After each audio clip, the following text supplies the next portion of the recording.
నిమిషం. ఎల్లుండి అవతల ఎల్లుండి ఉంది కదా. ఇప్పుడు ఒక 35 సంవత్సరాలు అవుతుంది నేను రాజకీయాల్లోకి వచ్చి. మీకు ఎప్పుడైనా కానీ రాజకీయాల్లో లోకల్ బాడీస్ అనేది ప్రభుత్వానికి వన్ సైడ్గా అంటే అద్భుతమైనటువంటి పరిపాలన ఉన్నప్పుడు వన్ సైడ్ ఎలక్షన్ జరుగుతాయి.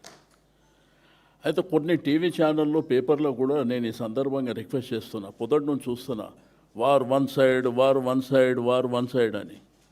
మరి గతంలో బీఆర్ఎస్ ప్రభుత్వం 2 సార్లు లోకల్ బాడీస్ ఎలక్షన్ జరిగినప్పుడు రేపు ప్రెస్లో మీరు ఏదైతే ప్రింట్ చేయబోతారో అది కూడా చేయండి. వారు వన్ సైడ్ అంటే ఎట్లుంటుందో దాన్ని బట్టి తెలుస్తుంది. రెండోది, ఎప్పుడు కూడా కేసీఆర్ గారు ముఖ్యమంత్రి ఉన్నప్పుడు వారు కానివ్వండి, లేకపోతే కేటీఆర్ గారు, హరీష్ రావు గారు, జిల్లా మంత్రులు కావచ్చు, ఎవరు లోకల్ బాడీ ఎన్నికలలో పార్టిసిపేట్ చేయలే. ఇప్పుడు జరిగినటువంటి జిల్లా పరిషత్తు మున్సిపాలిటీ ఎలక్షన్లో కేటీఆర్ గారితో మేము పార్టీగా మాట్లాడినప్పుడు, అన్న ఎవరంతలో వాళ్ళు చేసుకుంటారు అన్న, నేను కూడా మా కాన్స్టిట్యున్సీనే పోతున్నా అని మీకు చూసినారు. మీరు కూడా హరీష్ రావు గారు ఎక్కడ తిరిగిర్రు, కేటీఆర్ గారు ఎక్కడ తిరిగిర్రు. ఏదన్నా అత్యంత అవసరం ఉంటే సైడ్ బై సైడ్ ఎవరన్నా రమ్మంటే పోయిర్రే తప్ప ముఖ్యమంత్రిలాగా గిరిగూసుకొని రాష్ట్రం అంతా అన్ని జిల్లాలు తిరిగే ఒకవైపున మున్సిపాలిటీల ఎలక్షన్ ఉంది, ఆ పక్కనే గవర్నమెంట్ మీటింగులు పెట్టి ఫౌండేషన్లు, సంక్షేమ కార్యక్రమాలు, మహిళలకు అది ఇస్తాం ఇది ఇస్తామని. రెండోది, ప్రభుత్వ అఫీషియల్ ప్రోగ్రాంలా ముఖ్యమంత్రి గారు, కలెక్టరు, అధికారులు అందరూ ఉంటారు. అందులో బూతు మాటలు మాట్లాడు, అధికార కార్యక్రమాలలో బూతు మాటలు మాట్లాడడమే అత్యంత తప్పు. ఆ విషయాన్ని పక్కన పెట్టి ఇప్పుడు ఈ ఎలక్షన్లో మా పార్టీ పరంగా మా కార్యకర్తలు, నాయకులు, అక్కడ గతంలో ఉన్నటువంటి శాసనసభ్యులు, శాసన మండలి సభ్యులు, మాజీలు, వాళ్ళు వీరోచితంగా పోరాటం చేసిరు తప్ప మా నాయకత్వం ఎక్కడ తిరిగింది మీరు టీవీలో పేపర్లో చూసిరు. ఇట్లా ముఖ్యమంత్రిలాగా రాష్ట్రం అంతా గిరిగీసుకొని తిరిగి కరెక్ట్ 3 రోజుల ముందు ఇష్టం ఉన్నట్టు డబ్బు మద్యం పంపించి ఎలక్షన్ చేయలే.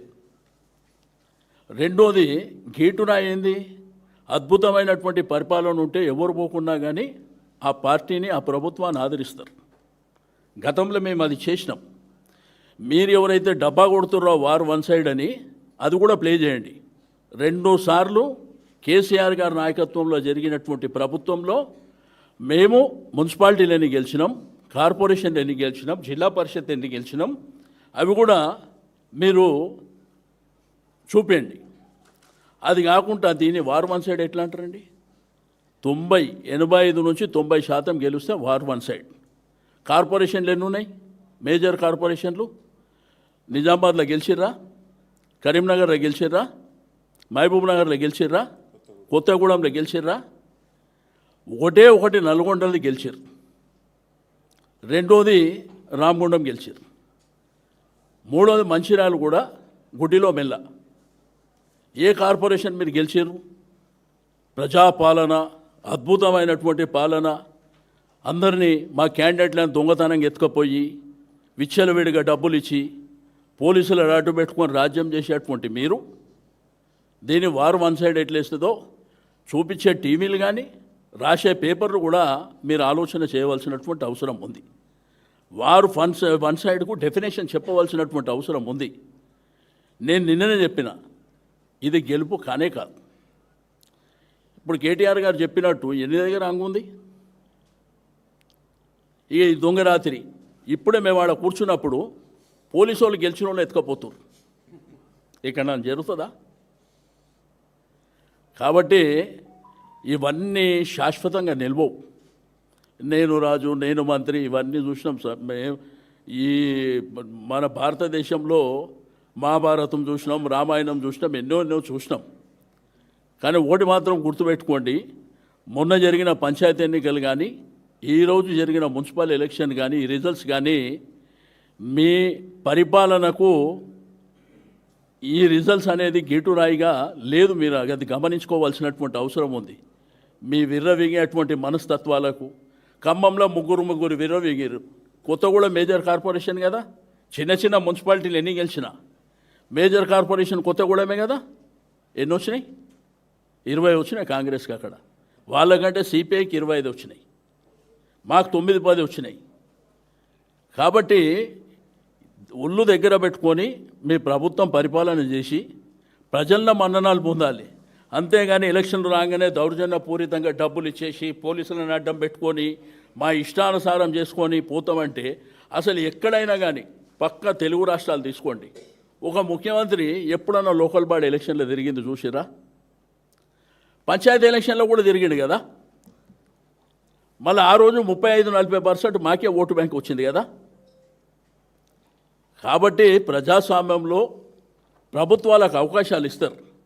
మీ అబద్ధాల మాటలు, దొంగ మాటలు చెప్పి ఆ రోజు మా ప్రభుత్వం మీద మేము రూపాయి ఇస్తున్నామంటే మేము 10 రూపాయలు ఇస్తామని, మేము ₹1,00,000 కళ్యాణ లక్ష్మి అంటే మీరు బంగారం ఇస్తామని ఇట్లా మోసాలు చేసి రైతాంగాన్ని, ప్రజల్ని మోసం చేసి అధికారంలోకి వచ్చినటువంటి మీరు, ప్రజలు కూడా ఆలోచించారు. 10 సార్లు కేసీఆర్ గారికి అవకాశం ఇచ్చారు, ఒకసారి చూద్దామని. బట్ మీ నిజస్వరూపం మీరేమనుకుంటున్నారు? ఈ కొద్ది గెలుపుతోనే గెలుపు అనుకుంటారు. బట్ ప్రజల అకౌంట్ ఎట్లుంటుందంటే అసెంబ్లీ ఎలక్షన్స్ వరకు మీ పాపాలనన్నీ వాళ్ళ కడుపులో దాచుకుంటారు. అసెంబ్లీ ఎలక్షన్ వచ్చినప్పుడు మాత్రం మీ పాపాలనన్నీ కడిగేటువంటి పరిస్థితి వస్తుందని చెప్పి నేను ఈ సందర్భంగా మాట్లాడితే, ప్రజాపాలన ప్రతి ఒక్కడు మాట్లాడతాడు. ప్రజాపాలన అద్భుతమైన పాలన.